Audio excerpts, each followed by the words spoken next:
semua, perkenalkan nama aku Cecilia dari kelas 10 PSP3. Di sini aku akan membuat video tentang mengenai materi energi alternatif serta hubungannya dengan gaya hidup berkelanjutan berdasarkan dari materi yang kurang lebih udah aku pelajarin saat semester ini. Jadi selamat menyaksikan. Baiklah, langsung saja di sini aku akan menjelaskan dulu tentang apa itu energi alternatif dan juga apa itu energi terbarukan dan bagaimana contoh-contoh penerapan dari energi alternatif itu sendiri di dalam kehidupan manusia. Nah, tahu nggak? Terkadang ada beberapa orang yang menyalahartikan dan menyamakan tentang energi alternatif dan juga energi terbarukan. Tahu nggak sih teman-teman, energi alternatif itu adalah suatu energi yang menjadi konvensional pengganti suatu bahan energi utama guna meminimalkan bahaya ataupun polusi. Seperti penggunaan bahan bakar yang sudah pasti kita tahu itu menimbulkan polusi yang dapat merusak lingkungan. Sedangkan energi terbarukan adalah energi yang masih bisa diperoleh dalam waktu yang cepat ataupun masih bisa didapatkan dalam pertumbuhan ataupun perkembangan waktu yang relatif cepat. Contohnya seperti tumbuhan dan juga hewan. Nah, langsung saja. Bagaimana dengan energi alternatif?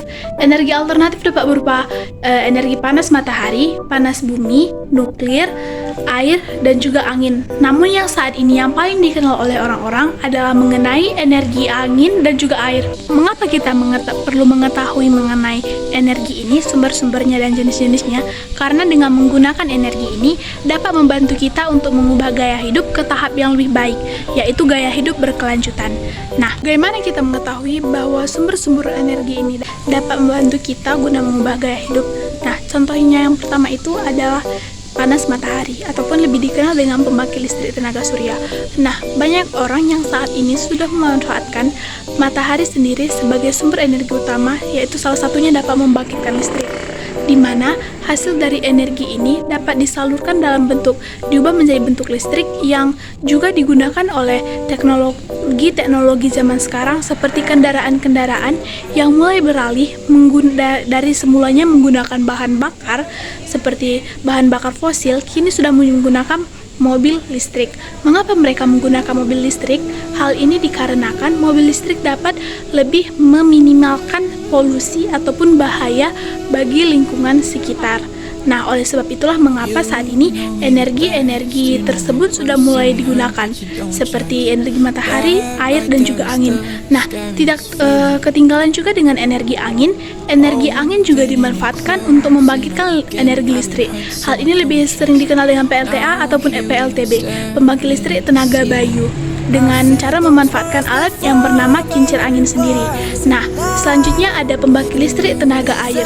Pembangkit listrik tenaga air memanfaatkan kekuatan efisiensi trafo dari air yang mengalir, di mana air ini mengalir melewati debit air yang dihitung, melewati alat penyalur energi tersebut sehingga dapat menghasilkan energi listrik.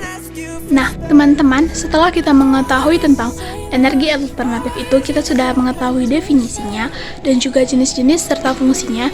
Nah, maka yang terakhir yang perlu kita tahu adalah kepentingannya, terkhususnya bagi gaya hidup yang kita gunakan.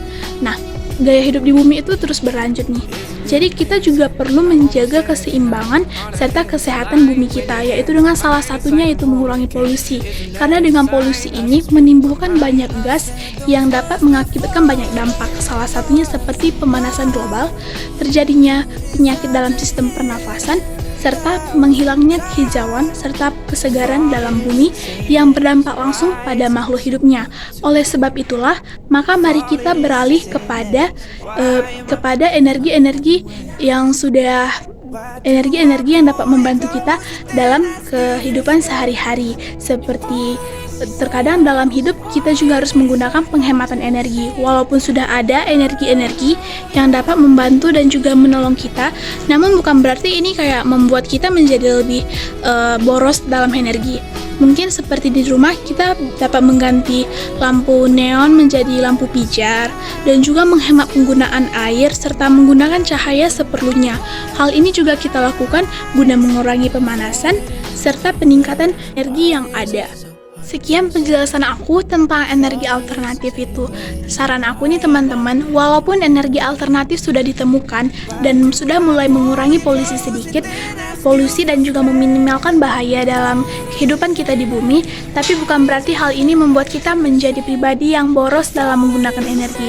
Hendaknya kita juga menghemat energi, seperti menggunakan lampu secukupnya, mengganti menjadi lampu yang lebih hemat energi seperti lampu neon menjadi lampu pijar, dan juga mematikan air apabila ada air yang berlimpah.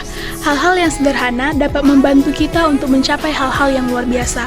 Dimulai dari hal yang kecil akan mengubah menjadi suatu hal yang besar. Nah, sekian penjelasan aku, video singkat mengenai energi alternatif dan juga penggunaannya. Semoga dapat bermanfaat. Atas segala kekurangannya aku ucapkan mohon maaf dan terima kasih Bapak perhatiannya. Sampai jumpa.